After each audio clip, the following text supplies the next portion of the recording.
10 سال جیل میں گزارنا کوئی مذاق کی بات نہیں ہے. یہ جب تک آپ اوپن ڈور نہیں رکھتے بات چیت کا تب تک چیزیں آگے نہیں بڑھتی ہیں. دیکھیے جہانگیر ترین جو ہیں وہ ایک پیسے کی سیاست کرتے ہیں. اب آپ کا ووٹر بدل گیا ہے. اب آپ کے ووٹر سوال کرتا ہے. پہلے تو تھے ہی دو لوگ نا, یہ نہیں ہے تو یہ ہے, یہ نہیں تو یہ. اب ہمارے پاس چوائس ہے.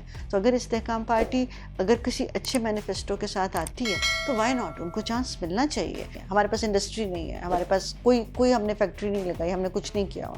سو اوور آل بجٹ تو بہت اچھا ہے, پر وہ اہداف پورے کیسے کرنے ہیں وہ ابھی ایک مسٹری. ہو سکتا ہے کوئی طریقہ ہو. اچھے برے لوگ ہر جگہ ہو. فریڈم آف سپیچ تو ایک بیسک رائٹ ہے. ارشد شریف کے بارے میں یہ کہنا چاہوں گی کہ ضرور اس کی انکوائری کو اوپن ہونا چاہیے. اس کے اوپر ٹارچر ہوا ہے تو کیوں ہوا, کس لیے ہوا, یہ چیزیں پتہ ہونی چاہیے.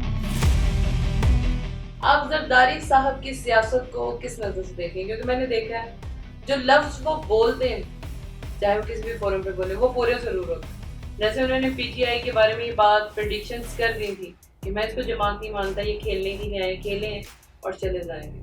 اور دوسرا, جہانگیر ترین صاحب کی جماعت اچانک راتوں رات کیسے ابھر کے باہر آ گئی؟ پلان تو تھا لیکن جو اناؤنسمنٹ ڈیٹ ہے اس کے اوپر بڑے سوال ہیں. اس کی وجہ دو, میں ان کا پہلے ایک ایک کر کے. پہلا سوال آپ کا زرداری صاحب کے بارے میں. دیکھیے بی بی میری فیوریٹ رہی ہیں اور میں ان کا بہت ریکارڈ کرتی ہوں. ابھی بھی میرے دل میں بہت ہے کہ مجھ سے کئی دفعہ بہت لوگ پوچھتے ہیں. مجھے ہمیشہ یہ لگتا ہے کہ پیپلز پارٹی کا آئیڈیالوجی والی پارٹی تھی, ایک نظریاتی پارٹی تھی. بعد میں جو بھی حالات ہوئے وہ ایک علیحدہ چیز ہے. زرداری جو ہے وہ ایک مفاہمت کی جو سیاست ہے, جو ایک ٹرو پولیٹیشین ہے, اس بندے میں وہ بات ہے. 10 سال جیل میں گزارنا کوئی مذاق کی بات نہیں ہے. آپ کوئی بھی ڈیل کر کے نکل سکتے ہیں, اس میں ایسی کوئی والی بات نہیں ہے.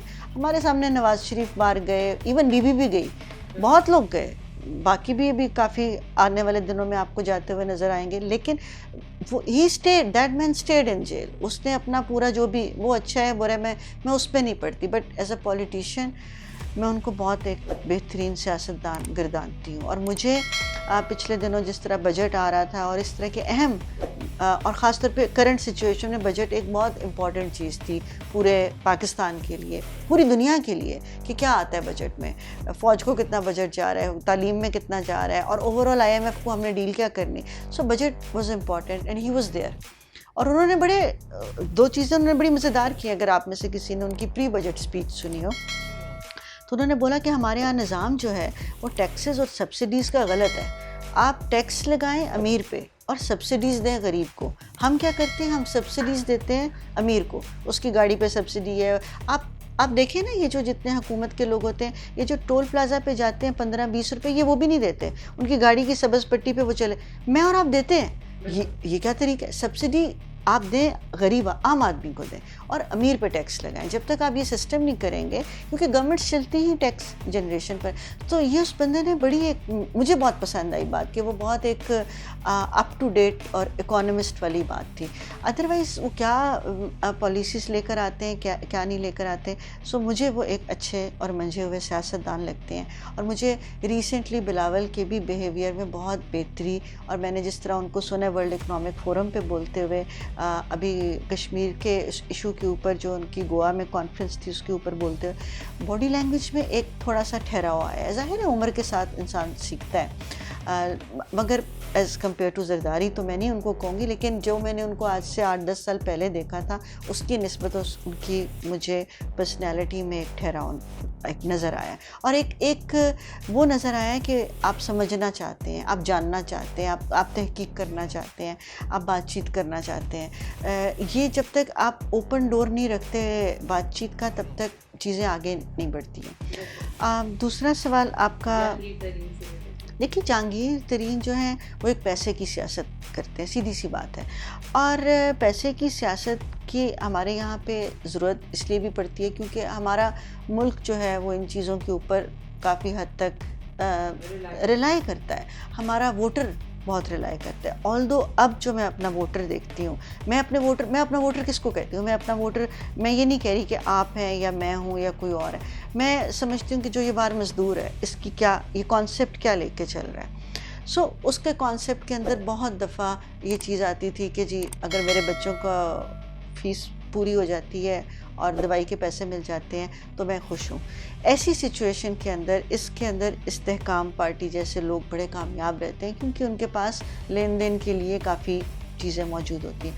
لیکن اب آپ کا ووٹر بدل گیا ہے. اب آپ کے ووٹر سوال کرتا ہے, اب آپ کا ووٹر پوچھتا ہے کہ یہ کتنے کا ہے اور کیوں ہے, اور اس کا جو ٹیکس ہے اگر اس میں سے, میرا اس دن ڈرائیور مجھے بتا رہا تھا کہ جی ایک سگریٹ جو ہے وہ اتنے روپے کا اب آتا ہے, تو اس کے اندر سے اتنے پیسے جو ہیں وہ میں آپ کے فلانے منسٹر کو دیتا ہوں تو وہ میرا فون نہیں اٹھا رہا. یہ اویئرنیس, یہ سوشل میڈیا کی اویئرنیس ہے, یہ پہلے سوال نہیں ہوتا تھا.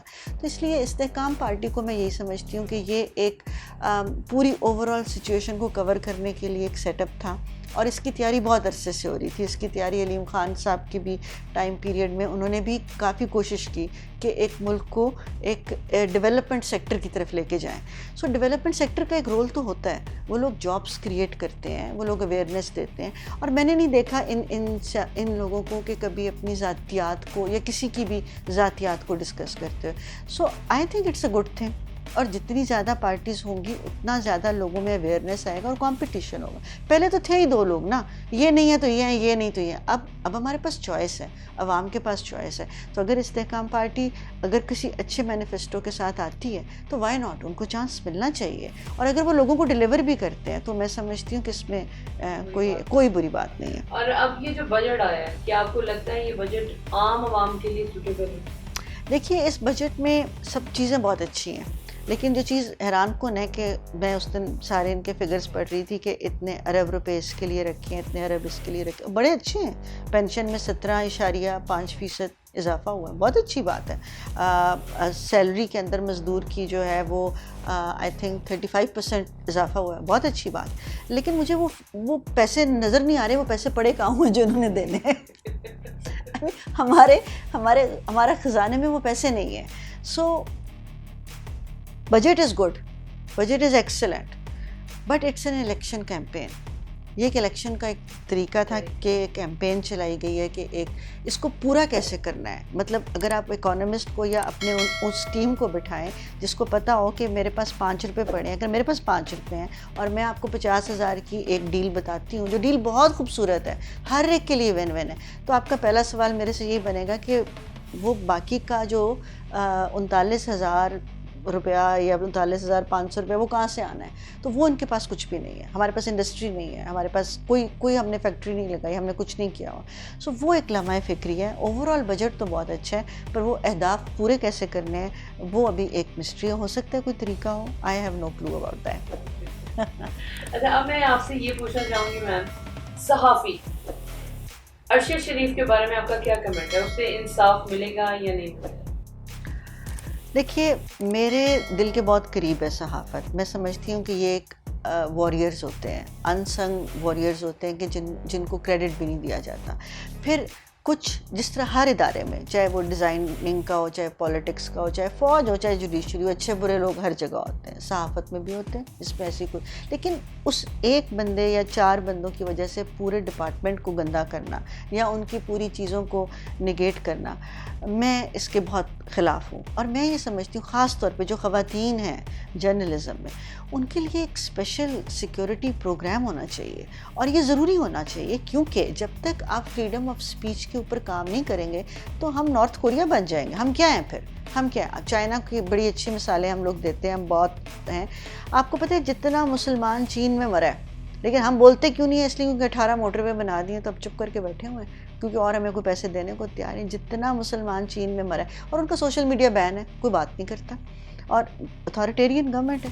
سو آزادی صحافت ایک بہت, آج کیوں ایک ہندو پرائم منسٹر ہے لنڈن کا, آج ایک کیوں مسلمان میئر ہے وہاں کا, آج کیوں امریکہ میں دلاور سید جو ہے پولیٹیکل ریپرزنٹیٹیو ہے بائیڈن کی گورنمنٹ کا, آج کیوں شاہد خان جو ہے آرٹ کاؤنسل کو ہیڈ کر رہا ہے بائیڈن کی گورنمنٹ میں, کیونکہ وہاں پہ آزادی بولنے کی, اس کو کور کرنے کی. پریس کو اگر آپ کور ہی نہیں کرنے دیں گے کہ جی آپ کو اوپر سے جہاں کہیں سے بھی آرڈر آ جائیں کہ یہ منورٹی سے تعلق رکھتا ہے, آپ نے اس کو کوریج ہی نہیں دینی, تو آپ کیا کر لیں گے؟